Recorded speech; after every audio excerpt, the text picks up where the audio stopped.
what probiotics should you take in terms of the specific types? And this poses a couple other theories or hypotheses. There's arguments about which probiotic regarding the species or the formula or even the strain are the best. And with strain, this term is kind of thrown around as a loose colloquy, but Lactobacillus would be your genus, Acidophilus would be your species, and then the strain designation would be something like M23. So there was a recent meta-analysis published of 14 clinical trials looking at single strain versus multi-strain, and they found that multi-strain probiotics were more effective. Now, this is an area where there's a little bit of a split in the data, but the preponderance seems to lie in the direction of multi-strain probiotics being best as compared to single strain. Now, there's one exception there, which is the Saccharomyces boulardii, because that's typically given just as Saccharomyces boulardii. Sometimes Saccharomyces boulardii is combined with Saccharomyces cerevisiae, but I don't think there's really any need to combine both of those, although maybe that will be proven, and if so, we will evolve our formula. But when we're looking at formulas for which there's a good body of data comparing a single species strain compared to multiple, the trend line lays in the direction, at least via my interpretation, indicating that multiple are better than single.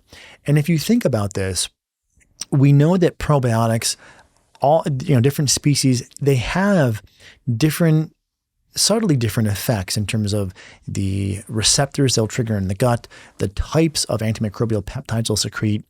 So if we're trying to give the gut the broadest sort of support to get it back to balance, to reduce immune system overreactivity, to quell things like dysbiosis or overgrowth, at least in theory, it makes sense that a broad diversity of bacteria and fungi would be better than just one single. And again, that's where the trend in the data lies. This is not an incontestable statement, but I think the majority of the data point again in this direction. So that's for single versus multiple species or strains. What about different strains? Is a specific strain better or best? And this review paper found that there was no difference in effectiveness between different strains when comparing the same condition. So if someone has IBS, let's look at different strains and see if one strain is the best. And they did not find one was the best. This is, again, an area where the data are mixed, but the trend seems to continually lie in this direction of simplicity, meaning the specific species and the specific strain don't seem to matter. Rather, use a multi-strain intervention, and that seems to generally be the best. So my thoughts kind of in conclusion on this topic: strain specificity does not seem to matter. Multi-strain is effective. Don't overcomplicate which probiotic you use. And then the final point here, trial one probiotic. And if you want a stronger probiotic, trial the 3 different formulas. And let's go into the rationale of these 3 different formulas, because we've broken down, there's different types and there's different dosages that are used across these 3 different types. But why use them together? Because that's a different question. So one backdrop I'll paint here is for treatment of H. pylori, we know that using 2 antibiotics is better than 1. With clarithromycin antibiotic monotherapy, there's about a 50% clearance rate. When you use 2 antibiotics in triple therapy, that's 2 antibiotics plus a PPI, now you have a 69% clearance rate.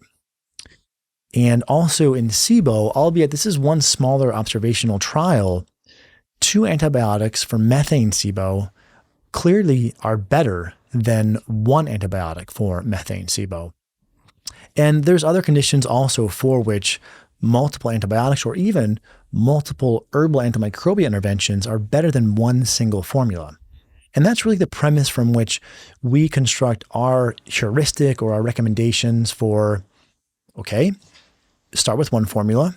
If that's working, but you'd still like more benefit, then add in the 2 others. And it really doesn't matter which one you start with. If you wanted to be the most cost-effective, the cheapest is probably the soil-based type of formula. And for some people, that will be sufficient. Ride that to month 2 or month 3 and see where you pinnacle.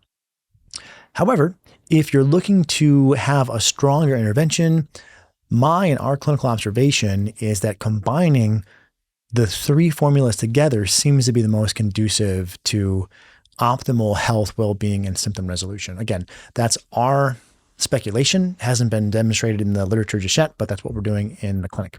So the recommendation here, try a multi-strain probiotic and consider probiotic triple therapy, all three, if you want a stronger intervention.